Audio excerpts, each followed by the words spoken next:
നമുക്കൊന്ന് സാനിയോയിലേക്ക് പോകാം. ചോദ്യപേപ്പർ തട്ടിപ്പിൽ ഈ വർഷം ഒക്ടോബർ 28-ന് MS സൊല്യൂഷൻസിനെതിരെ കോഴിക്കോട് DDE നൽകിയ റിപ്പോർട്ട് പുറത്ത്.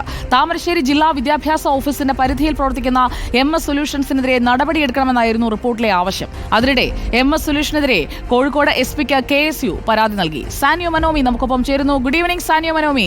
MS സൊല്യൂഷൻസിന്റെ പിന്നിൽ വമ്പന്മാരാണോ ഉള്ളത്? അതുകൊണ്ടാണോ അവർക്ക് ഇങ്ങനെ നിഷ്പ്രയാസം ചോർത്താനും ആ ചോർത്തുന്നതിന്റെ റീച്ച് കൂട്ടാനും കൂടുതൽ വിദ്യാർത്ഥികളെ അവരുടെ സ്ഥാപനത്തിലേക്കൊക്കെ കൊണ്ടുവരാനും ഒക്കെ കഴിയുന്നതിങ്ങനെ?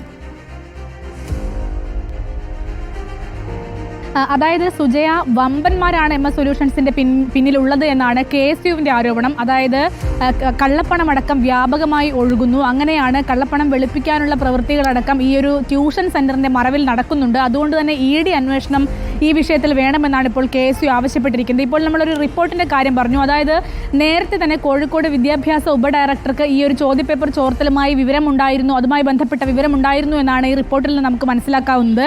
അതായത് ഈ വർഷം ഒക്ടോബർ 28-ന് നൽകിയ ഒരു റിപ്പോർട്ടാണിത്.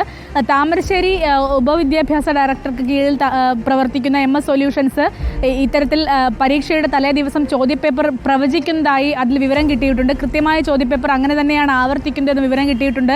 ഈ വിവരത്തിന്റെ അടിസ്ഥാനത്തിൽ കൃത്യമായ പോലീസ് അന്വേഷണവും അതുപോലെ കുറ്റക്കാർക്ക് ശിക്ഷ ഉറപ്പുവരുത്തുന്നതിന് വേണ്ടി എല്ലാ നടപടികളും സ്വീകരിക്കണമെന്നാവശ്യപ്പെട്ടുകൊണ്ട് ഇത് സംസ്ഥാന തലത്തിൽ നടപടിയെടുക്കേണ്ട ഒരു വിഷയമാണ് എന്നാവശ്യപ്പെട്ടുകൊണ്ട് കോഴിക്കോട് വിദ്യാഭ്യാസ ഉപഡയറക്ടർ മനോജ് കുമാർ C പൊതുവിദ്യാഭ്യാസ ഡയറക്ടർക്ക് അയച്ച കത്താണ് നമ്മളിപ്പോൾ അല്പസമയം മുൻപ് പുറത്തുവിട്ടത്. ആ കത്തിൽ വളരെ കൃത്യമായി നേരത്തെ തന്നെ ഈ ചോദ്യപേപ്പർ ചോർച്ചയെക്കുറിച്ച് വിദ്യാഭ്യാസ വകുപ്പിന് കൃത്യമായ വിവരമുണ്ട് എന്ന് ഉറപ്പാണ്. എന്നിട്ടും എന്തുകൊണ്ട് നടപടിയെടുത്തില്ല? അന്ന് നടപടിയെടുത്തിരുന്നുവെങ്കിൽ ഈ ക്രിസ്മസ് പരീക്ഷയ്ക്ക് ഈ ഒരു വിഷയം, ഈ ഒരു ചോദ്യപേപ്പർ ചോർത്തൽ ആവർത്തിക്കില്ലായിരുന്നു എന്നത് യാഥാർത്ഥ്യം തന്നെയാണ്. ഏതായാലും ഇപ്പോൾ ഈ വിഷയങ്ങളെല്ലാം ചൂണ്ടിക്കാണിച്ചുകൊണ്ട് KSU SP-ക്ക് പരാതി, വിജിലൻസിനും SP-ക്കും ഗവർണർക്കും പരാതി കൊടുത്തിട്ടുണ്ട്. വിഷയത്തിൽ എത്രത്തോളം അന്വേഷണം നടക്കുമെന്ന് കണ്ടതിന് ശേഷമായിരിക്കും കൂടുതൽ സമരങ്ങളിലേക്ക് പോവുക എന്നാണ് KSU അടക്കം അറിയിച്ചിരിക്കുന്നത്. ഒരു ദിവസത്തെ സമയം വിദ്യാഭ്യാസ വകുപ്പിന് കൊടുക്കുമെന്ന് KSU പറയുന്നുണ്ട്.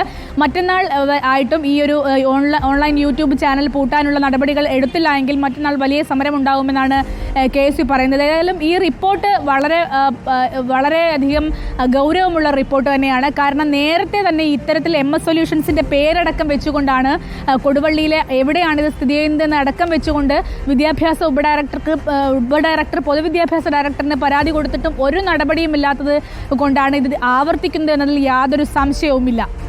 നമുക്കിതിൽ അന്വേഷണം തുടരാം. ചോദ്യപേപ്പർ തട്ടിപ്പിൽ ഇപ്പോൾ KSUവിന്റെ ഒരു പരാതി തന്നെ മുന്നിലുണ്ട് MS സൊല്യൂഷൻസിനെതിരെ.